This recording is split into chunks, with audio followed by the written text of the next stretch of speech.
We talk matters technology. You can get talking to us on our social media pages at Metropol TV Kenya and me at Tabitha Muthoniji on Twitter. All right, so today we have a lot lined up for you, but we're going to start here with a look at YouTube and how content creators are going to be affected. So June marked the month that YouTube started to effect a 24% tax on US-based ad views, which means that creatives' earnings will equally be affected. Now, the new taxes will the taxes apply in US-based AdSense, YouTube Premium, Super Chat, Super Stickers, and channel memberships have already been termed as unfair by local content creators, with YouTube already declaring that content creators who fail to submit tax information via their AdSense account will attract a 24% worldwide deduction on advertisement viewerships. And the new changes on Chapter 3 of the U.S. Internal Revenue Code, which govern withholding of taxes on non-residents and foreign companies, following a recently introduced a 1.5% digital services tax charge on sale of ebooks, movies, music, games, and other digital content by foreign firms using the internet in the country. Now, to help us understand these new tax and excuse me, yes, and what it means for content creators, we are joined by Sebastian, who is a YouTuber and also a content creator. Great to have you, Sebastian. Hello. Hi, how are you? I'm fine, thank you. And we'll also be joined by Ivan Amkasa, who is the CEO of SophieBot. Hello, Ivan. Ivan Amkasa, can you hear us? Yes, I can hear you very, very, very well. Good morning, Tabitha. All right. Yeah. Okay, so I'll start with Sebastian, who I introduced as a YouTuber for the Kenyan Entrepreneur. He is a YouTube account. He's the Kenyan Entrepreneur. He does a lot of shows or interviews on SMEs, and also so much educative and informative shows. So congratulations, Sebastian. Let me start there. Thanks. Great. It's been tough, but we move. All right, great. So let me start with this new tax and the impact it will have on you. So to what extent is this a new directive going to, have on you as a content creator? Okay, so I think the obvious reason or the obvious response to that would be the revenue is gonna be cut by 30%. Yeah. And if you look at how YouTube works in most cases, as a content creator, you have an average number of views you get in a month. So those views are usually tied to how much you earn. And yes, you plan your life based on that. So by having 30% less, it means you have to sort of move things around. So it's an inconvenience. But then again, the other alternatives that you have. Yeah. Okay, great. So do we have specific margins that you expect the revenues to go down by? You can expound a little bit on that, and then you can jump straight to Ivan. So as a YouTuber, by filling in the tax information, as a content creator first, if your account is a personal account, then you're gonna get charged 24%. If you're using YouTube as a business, for example, you're gonna 30%. You don't file those details they were asking for, they're gonna go with the standard 30% for everyone who's on the platform. But then again, the YouTube ecosystem has a lot of moving parts, and I would not necessarily fault YouTube, but the people who are sort of overseers of the industry in the Kenyan ecosystem. Okay, so let me jump straight to Ivan. And Ivan, from a tech experts, perspective, do we have specific margins that you expect the revenues to go down by? Looking at this whole scenario from your own, tech expertise. Oh, so how I see it first is YouTube in itself, like the ad revenues exclusive from YouTube is not enough to sustain a lot of content creators, Yeah. and they have other ways around it. Where is either sponsored content where there's the ads you see, like the YouTube generated ads, but then there's also ads in the content creators. So they don't consider that at first. 15% digital tap. Because for developers, it's pretty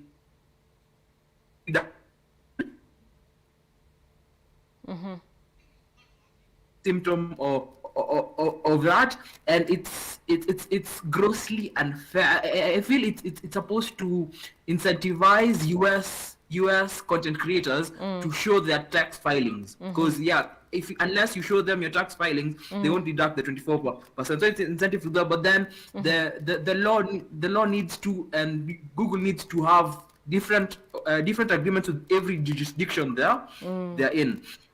Yeah, so a little bit of context, and I think this law is from US. Is the Americans are getting very overzealous around trying to tax huge corporate entities like the Google, the Google, Microsoft, and Facebook. But then this isn't the approach to do it, because all they're doing is make laws to tax tech giants, but do not let them pass their cost to their creators. So those are the two angles I am seeing. Great. So, Ivan, do you feel that local creative industry players are well informed to, conform to the directive, or, a majority of them will fall victim to the punishment? How well informed are our content creators? Because it's a US jurisdiction, I feel the incentive will be to not do anything and just take the 24% hit, because it's for UX tax. For UX tax, it's a different tax code. It's a different. Imagine like the cost of getting accountants who can file for you changes the dynamics from the 24%. So I think most guys will. It's not important for me. It's all about taking in, considering the effort and considering the effort and the cost. Like it costs more to have a CPA who can file, who can generate US tax, and then they'll do. I think they'll do what they've kept on doing. YouTube as a base for influencing other content creation gigs, where they get a check in their bank account before a video goes up on YouTube, so so that the 24% isn't affected on any ad revenue coming in from YouTube. Okay, so yes. Okay, let me jump to Sebastian. So Sebastian, how did you come to know about this new tax or this new directive? How did you come to know about it? What usually happens before you get to have this information on your end? Okay, so as a YouTuber or as a content creator that creates content on YouTube, you have what is called a YouTube studio. So a YouTube studio is basically where you go see your analytics, which videos are performing. You can moderate the comments that are going live on your channel and all that. But then again, your Gmail account or the account that you use for the YouTube management is always linked to YouTube channel. So every time they have any sort of communication coming out, you get it straight on their phone. But just to chime in to what Ivan is saying, okay, I've never known how to pronounce your name. Is it Ivan or Ivan? Ivan. Ivan. Just to chime in on what Ivan is saying, I don't think paying tax is a bad thing. I don't think it's a bad thing. Even if it was 40%, it's fine. The problem lies, again, with the people that are sort of overseers of this ecosystem. If you look at content creators on YouTube, especially in the States, some of them are very transparent with how they monetize their content, and they even show you their dashboard. And as I say, at the end of the day, they tell you, in the year 2020, 2021, I made $200,000 after tax. That is before tax. So that means number one, they have to pay the IRS, and then number two, they have to pay state tax. So at the end of the day, they're paying up to 45%. You know, so the problem is, number one, our monetization terms are not as good. So how much you'll be paid for 8,000 views you get. So in the States, someone will be paid between $15 to $25, depending on the state they're in or the region they're in. In Kenya, the best amount you paid for 1,000 views is like $3 or $4. So I'd rather have 60% of $20 per 1,000 views as opposed to 70% or 80% of $3. It's all a mathematics thing. The problem is the person who's supposed to be at the top of this ecosystem is the Kenyan industry. Number one, has never created content on YouTube, so they don't necessarily understand the struggles we're going through. Look at this setup. You go ahead and invest in this kind of setup, but the person representing you doesn't understand what you're talking about. The other day we had the CEO of KFCB coming out and saying creators and musicians are broke. How can you be careless with your words, especially when you're sitting in such an office in a government state? You cannot be the person who's supposed to be looking after people and then you're critiquing them. My question is, if the government had said, don't tax our creators beyond 5%, or you might as well pack up and go. They will have to conform in one way or the other because they're making a lot of money from the Kenyan ecosystem. If someone who has been a creator and someone who understands how this thing works was representing us, we would have a better chance of representation. And these things have a lot to do with tax treaties. There are countries that have tax treaties with the US and they're not being charged this tax we're talking about. But then again, paying tax is a good thing.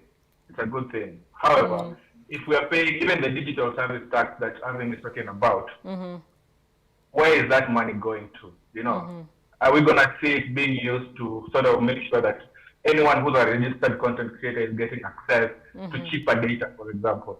If I'm importing a camera from the States or from Alibaba, am I going to get a cheaper rate as long as I'm a registered content creator? So it's just in the systemization of this ecosystem. Otherwise, 3 years, 4 years from now, we're just going to be having this kind of conversations again.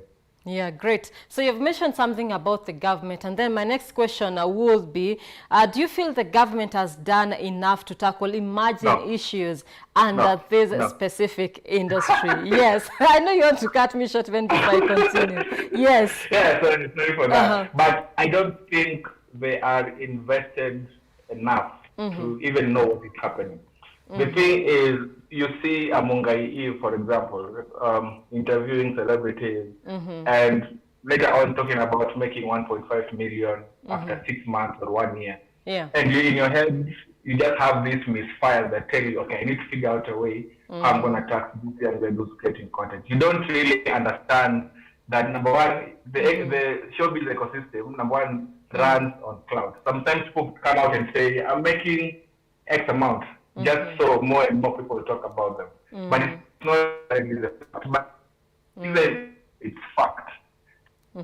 Should you not be interested or invested in how they're creating this content? You know, if she's recording on her phone and a cheap microphone, the question is, what are you doing about making sure that you have more and more people doing the same thing without necessarily diluting the industry per se? So just as with any other industry, especially the entertainment industry, we have MCSK and Prisk. Every year we hear the same narrative. I've been sent for 1,000 bucks. What are you supposed to do with 1,000 bucks? And just to understand how the YouTube ecosystem is, like in the States, if someone was to talk about, for example, this water flask, as long as it's a paid ad, they have to say it's a paid ad. So yes, I understand that the government involvement will also come with the regulation and you know, setting systems and making sure that everything is working in a proper way. But again, you'd rather have 60% of $20 as opposed to 90% of $3. All right. So, Ivan, let me jump to you. And clearly, Sebastian has stated the government is not doing enough.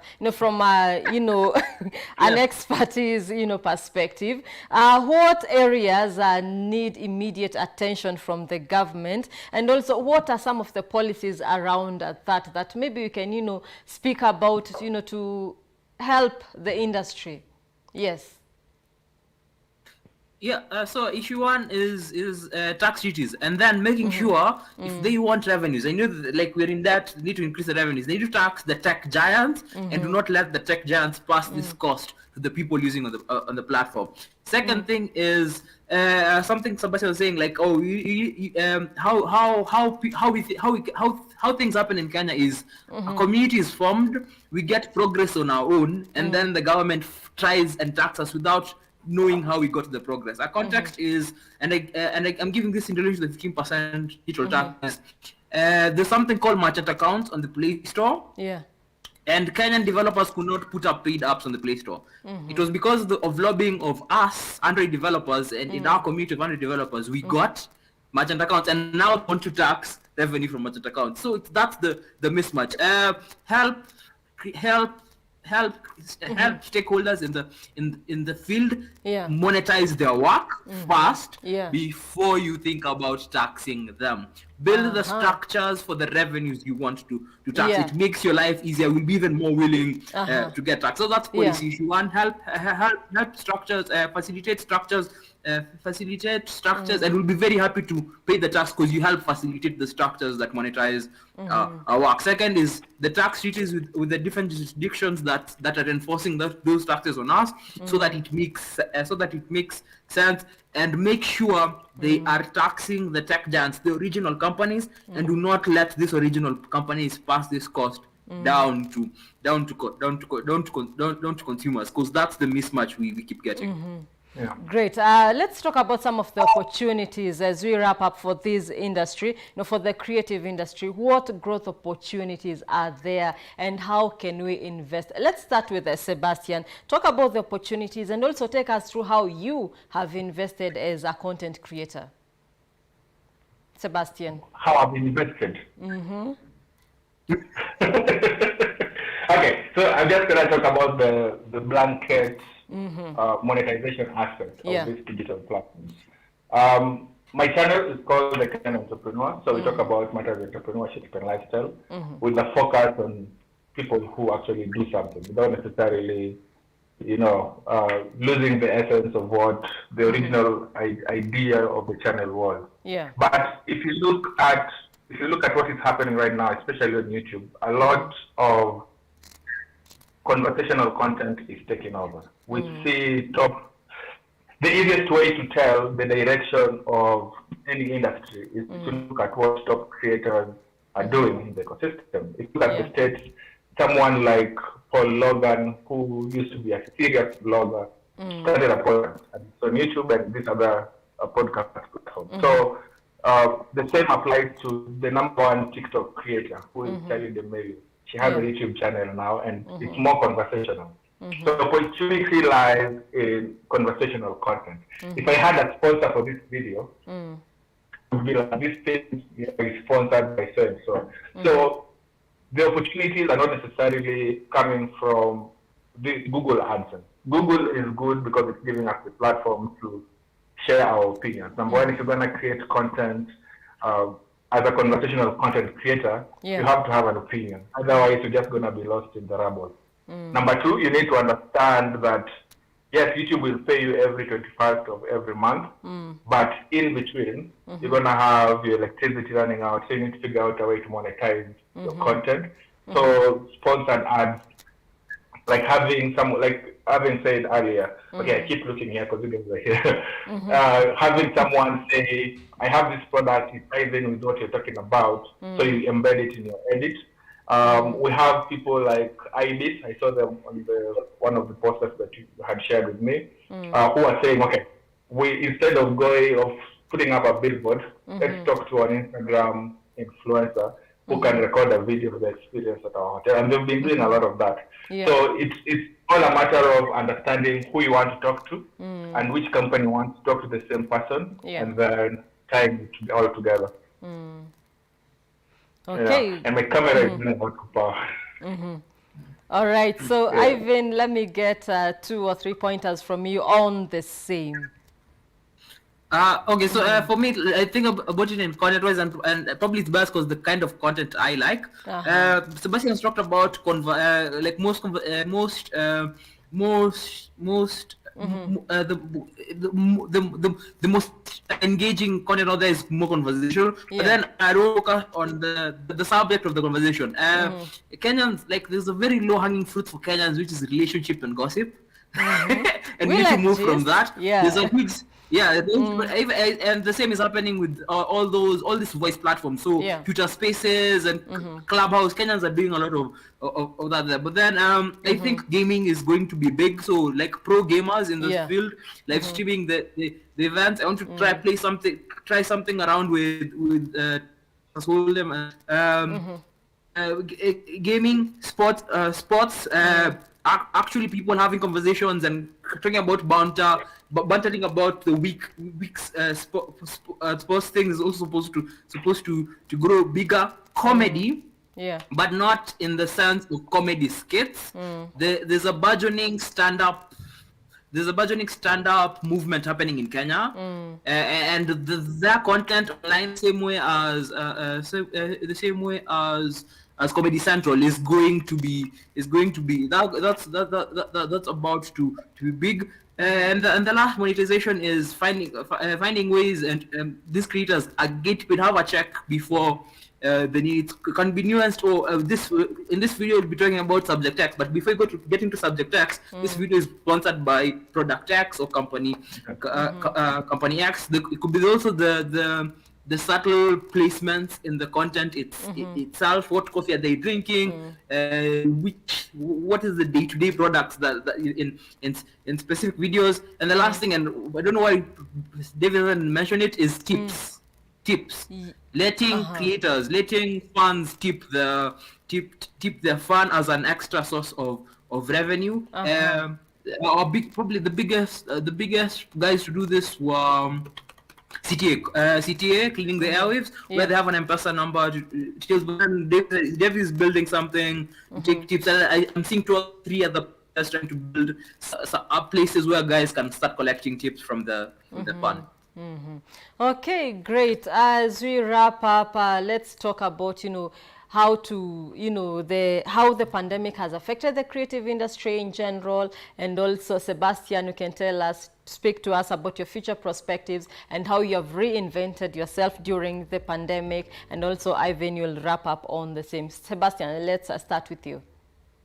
Okay. Yes. So I feel like we talked about the pandemic for the longest time. Yes. It does not necessarily, at this point, it's more of what did you do as opposed to how is it affecting you. Yes. For me, what we did was setting up this studio and saying, okay, I've procrastinated long enough on these matters, on the matter of content creation. So I was like, okay, it's time to double down. And it took us a full year to get monetized. And that's why I was talking about having an opinion, especially for a conversational content creator. The plan is to make this bigger. Ideally, YouTube is TV. If you look at all YouTube channels, they are borrowing from mainstream TV. What I do is basically this, what we are doing right now, having conversations. We have a creator like Mr. Beast, who, if you look at his content, he's basically borrowing from game shows. If you look at guys who are doing podcasts, is when you used to have, a presenter talking to a guest coming. It's basically TV but online. So the question is, do we really understand how mainstream TV makes money, and can we borrow that concept and bring it onto YouTube?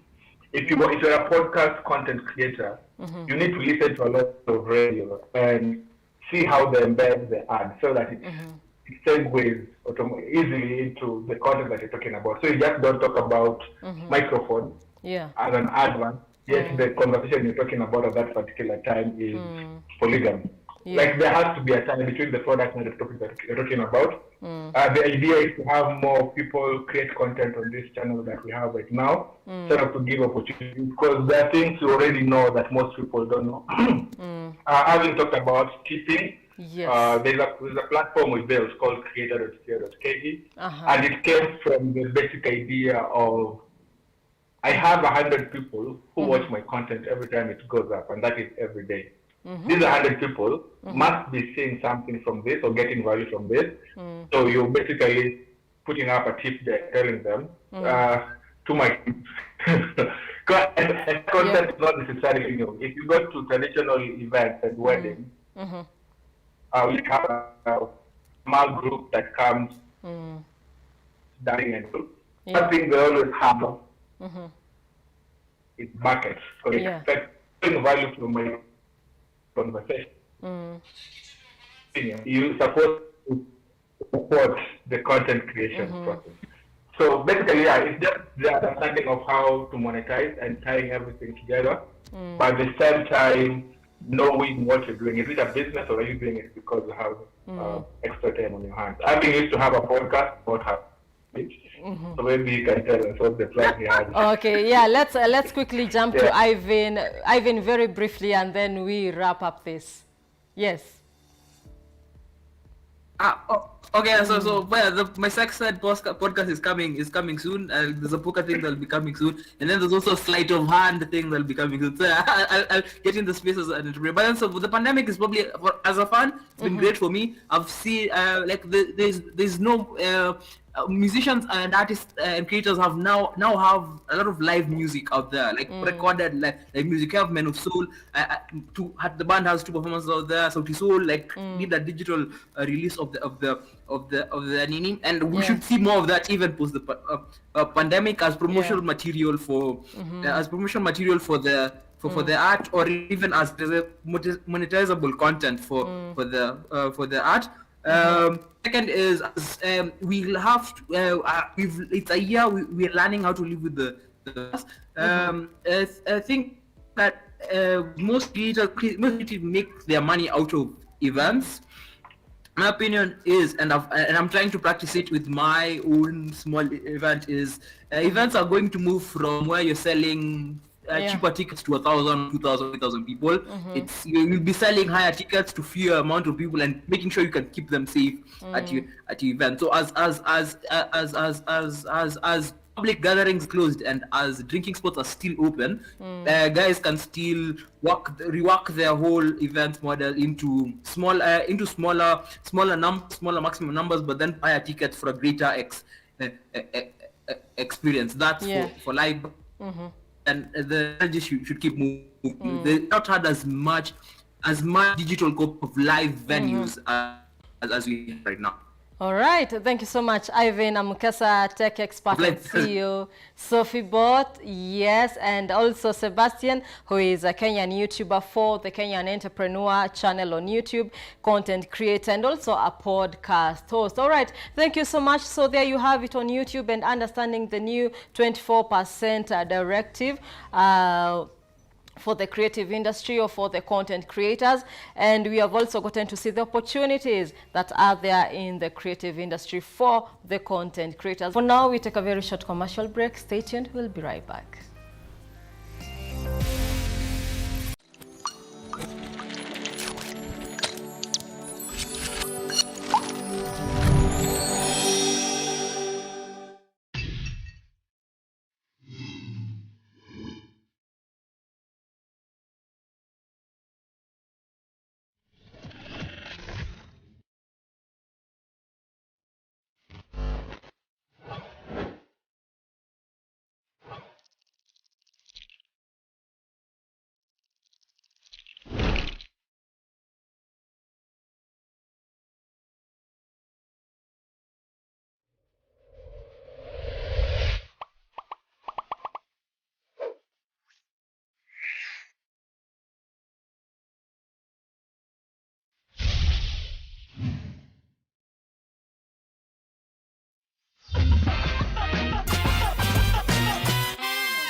Thank you for staying with Metropol Business Center. This is Tech Tuesday. We discuss matters technology, and this time we take a different shift and go into matters hospitality. And we get to say that the hospitality industry was the most affected when the pandemic struck and is still reviving itself. And a good example is the Ibis Styles in Nairobi, which is now under new management. And to understand how the restaurant has remained afloat and how the hospitality industry is performing in general, and also to share his experience, we are joined by Mr. Simon Hodson, who is the new general manager at Ibis Styles Nairobi. Karibu sana, Mr. Simon. Asante sana. Okay, great to have you. So first, I'll start with congratulations on your new post as the new Ibis manager. Yeah, congratulations. Thank you very much. Yeah, and karibu Nairobi. Asante sana. Yeah, yes. So we can maybe now begin with Ibis Styles having its own niche in the market. And for someone who is getting to hear you for the first time, maybe, yes, people know Ibis, it's all over, but bring us to speed and inform us on who Ibis Styles is and who you are actually, who you cater to your audience. Okay, first of all, it's important to know that Ibis Styles is a part of Accor. Accor is a global hospitality brand. Yeah. It's actually the second largest brand in the world. So we've got over 39 individual brands underneath the Accor umbrella with up to 5,000 hotels across the globe. So it's really a big organization, and Ibis is a niche in that. It's a lifestyle product. So in the Kenyan industry now, we find that you know, there's a lot of young people. They're really resonating with that lifestyle experience. Yeah. And Ibis really ticks the boxes in that regard. Yes. Great. So besides Nairobi, what other places is Ibis located? Where are you operating? Well, as I say, across the region, we have got over 100 in the region, in the Middle East Africa region, and also it's in Europe. It's growing very rapidly in Europe, and we have rapid expansion plans even in East Africa. Yeah. So those are in the pipeline. Okay, Yes, great. So in Nairobi, you are in Westlands. Yes, I'm talking of the localities here. Okay, so yes. so Ibis is located in Raptor Road in Westlands. I can tell you a bit about the property. It's an amazing property. We've got 277 rooms. We have got 2 restaurants. We've got Utamu restaurant, which is on the ground floor. And maybe as we speak, we can get to see that from the website, Ibis Styles, from our split screen. Okay, we can have that as we continue the conversation. Yes, so many rooms that you have. Yes. Yeah. Now, Utamu is fantastic in that here's the way we do our breakfast every day. We've got an amazing breakfast with over 30 different items. It's a buffet breakfast, so guests can enjoy at their leisure. It's also got a fantastic space for events. Many people don't know that you can have your own private events there. On the famous rooftop, we've got Kilele Nyama. Kilele Nyama has made a fantastic reputation. Great. It's everything Nyama. That you Kila can think kitu of. nyama. Kila kitu Nyama. Yeah. So when you come to Kilele Nyama, be it pork, beef, chicken, fish, local dishes, we have it. And as I mentioned earlier, it really resonates with the younger generation, the trendy lifestyle creative generation. We have an amazing chef who does great innovation there. Yeah. So what we've done there with our menu is that we tick the boxes in terms of Nyama content, but also in terms of local flavors. You can get local dishes. Then also next to that we have Sky Bar, which has amazing views over the city. You can see all of Westlands and beyond. You can enjoy your cocktails. We've got happy hour every day from 5 to 7, where it's buy one get one free. It's an amazing place to enjoy. Yeah. And the important thing is that, you know, we take our guests' safety very seriously, especially in these times of COVID. Yeah. Which now brings me to the next question. Yeah. Let's look at how the COVID-19 pandemic has impacted on your business. And also, you know, you're coming from outside, bringing your experience here. How can you compare the Kenyan market and the abroad one? Okay, so the first thing to really recognize is the impact that COVID has had on the hospitality industry. It has really wreaked havoc, not only in Kenya, across the globe. If anything, I would say that we've been perhaps more resilient in Kenya, and maybe that's just the nature of magical Kenya. So yes, we take safety very, very seriously. As a hotel, we have subscribed to something called All Safe. Now, All Safe is very, very stringent in that it dictates what measures have to be taken to ensure the safety of our guests as much as possible. And this is not something that we have influence over. We get audited, we get inspected, and if we don't, meet the requirements, then there's a problem. Yeah. So we are very proud that every time we are audited, we consistently pass with flying colors, because this is something we take so seriously. To your question about the impact on business, this is a pandemic that has really taught us that we have to innovate. Yes. We can't stay still. We can't keep doing things the way we just used to do them and hope for the best. So I'll give you a few examples. Though that we're a international brand, we have really embraced the local market. And I believe in terms of a business strategy, the local market is key to go forward. Yes. You can't say that because Kenya is a tourist destination, you're going to rely only on international tourists. No. So we have really embraced. We have a fantastic staycation package, which is valid from Thursday night till Sunday, where you can get a room for 5,000, room only, or 7,000 with the amazing bed and breakfast rate that I talked about earlier. Great. So this has really resonated with the local market. People can come for a staycation, you just want to get away, or you want to come and have a meal, and just enjoy your stay and take the views of the city. It's something that has really been successful. Wow. We also continue to innovate in terms of what we offer in terms of food and beverage, which is key for the market. So we have a menu that's not even more than 3 months old, or it's been so successful, but already we're working with our chef and our creative team to develop new product offerings for the market.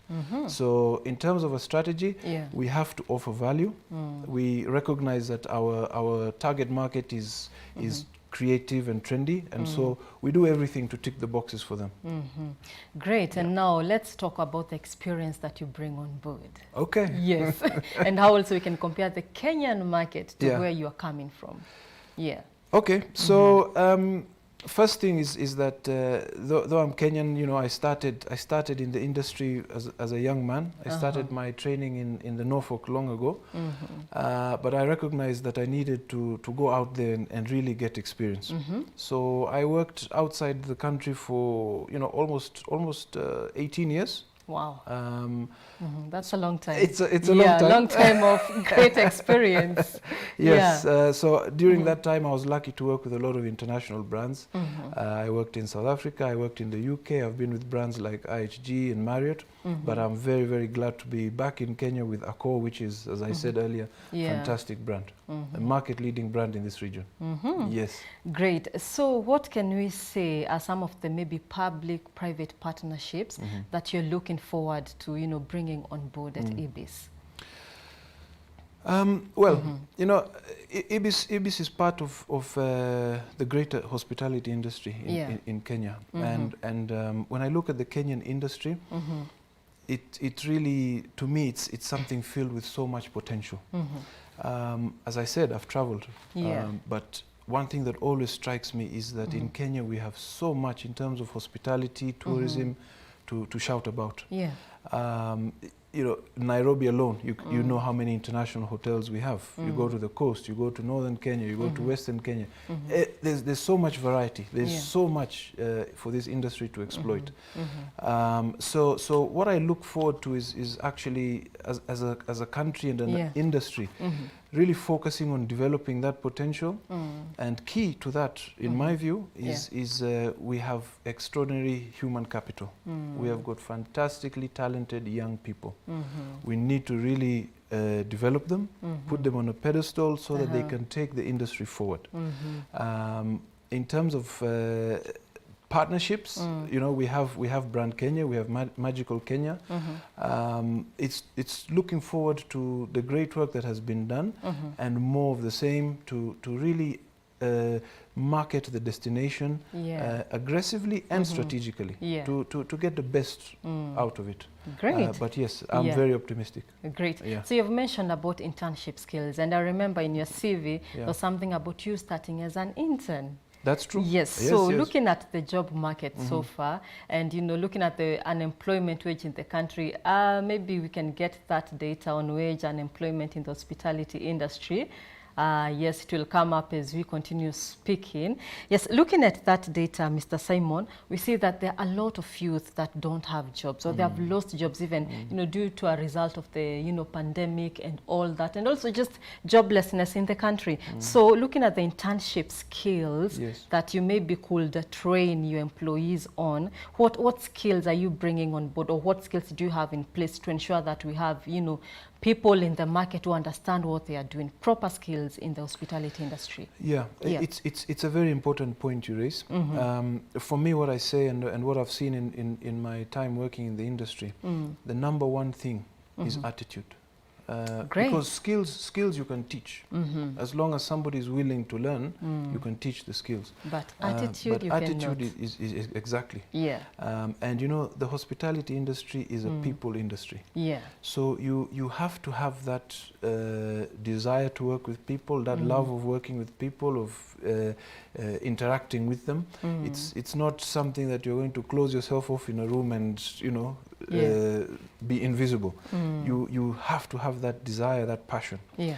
On the point you raise about internships, for me, I think they're often underrated, because you learn if you go into an internship and you really commit to it, dedicate your efforts to it. I have seen personally very, very many people who have gone from intern to senior managers in a short space of time. So it's really about getting that foot in the door and then driving forward with that. Of course, formal education is another key ingredient, but the two go hand in hand. Yes. And as someone would then ask, does IB Styles have, internship opportunities? Yes, in fact, as we speak, I think we've got more than eight interns at the moment. Wow, Yes, great. yes. Yeah. And now let's talk about technology. It has hugely impacted due, COVID-19 technology. I've had to innovate, reinvent ourselves as we go along. So what role can you say technology has played in your industry, and also in the future as well?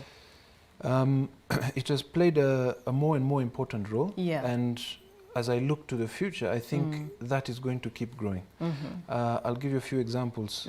Years ago, we had very, very stagnant booking channels in the industry. Nowadays, it's all technology. Most of it is technology. Yeah. If you look at marketing, for instance, IB Styles Nairobi Westlands is a good example of that. Yeah. We have a very, very successful and very aggressive marketing campaign, which is all on social media.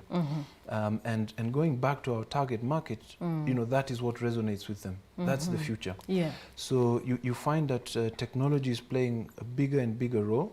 For instance, channels such as Instagram. At the moment, as a hotel, we have a fantastic competition that is getting us a lot of viewing. It's called Styles Collab, where we started with 14 influencers who have their own social media influencing, and every week they post their content. The experience at the hotel and different challenges. And how does that actually work? Because there are a lot of influencers. What range of influencers are you targeting? We are strategic with who we work with. It has to be influencers that are relevant to our industry and that their following matches our following. Yes. Okay. So far, we're getting a huge success rate with it. And we look forward to the following 6 weeks as it continues. Yeah. Great. Yes. Yeah. So actually, I believe technology has a huge role to play when it comes to, evolving and redesigning yourselves in the industry. Definitely. Yeah. So as we wrap up, maybe some of the future prospects for IB Styles, and also what you yourself have for IB Styles as you continue growing. Yes. Of course, the immediate challenges are getting through the impact of COVID. But that being said, the key thing is to focus on the local market, make sure that we resonate with them, give them an offering that really ticks the boxes for them. For me also, it's crucial that we remain best in class in what we are. Be the best in what we do, our market segment. And that means consistently good service, a consistently good product, consistently innovating. And that's how you keep the guests coming back. great. Yes. All right. Thank you so much, Mr. Hodson, General Manager, EB Styles, and congratulations Thank again you. on your Thank post. you very much. All Thank right. you. All right. Yeah, all right. So there we have it, a look at the hospitality industry, and clearly we can see technology is going to have a very huge impact when it comes to growing this industry.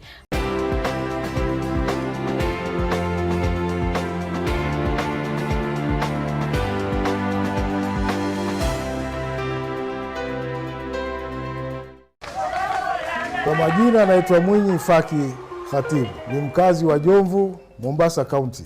Sasa nimestaafu, nilikuwa nifanya kazi benki. Ni mtu tu na enjoy retirement yangu nikiwa nyumbani. Nimecheza loto kwa muda wa kama miaka 2 hivi. Nilikuwa nashinda 250, lakini ilikuwa tu inanipa motisha kuendelea kucheza. Manake mbali na kucheza kuwa na tarajia ushindi, pia kulikuwa na ile element ya charity. Kwa hakika pesa niliyoshinda natarajia kwa upande mwingine itanisaidia kulipia shule ya baadhi ya watoto ambao wako shule.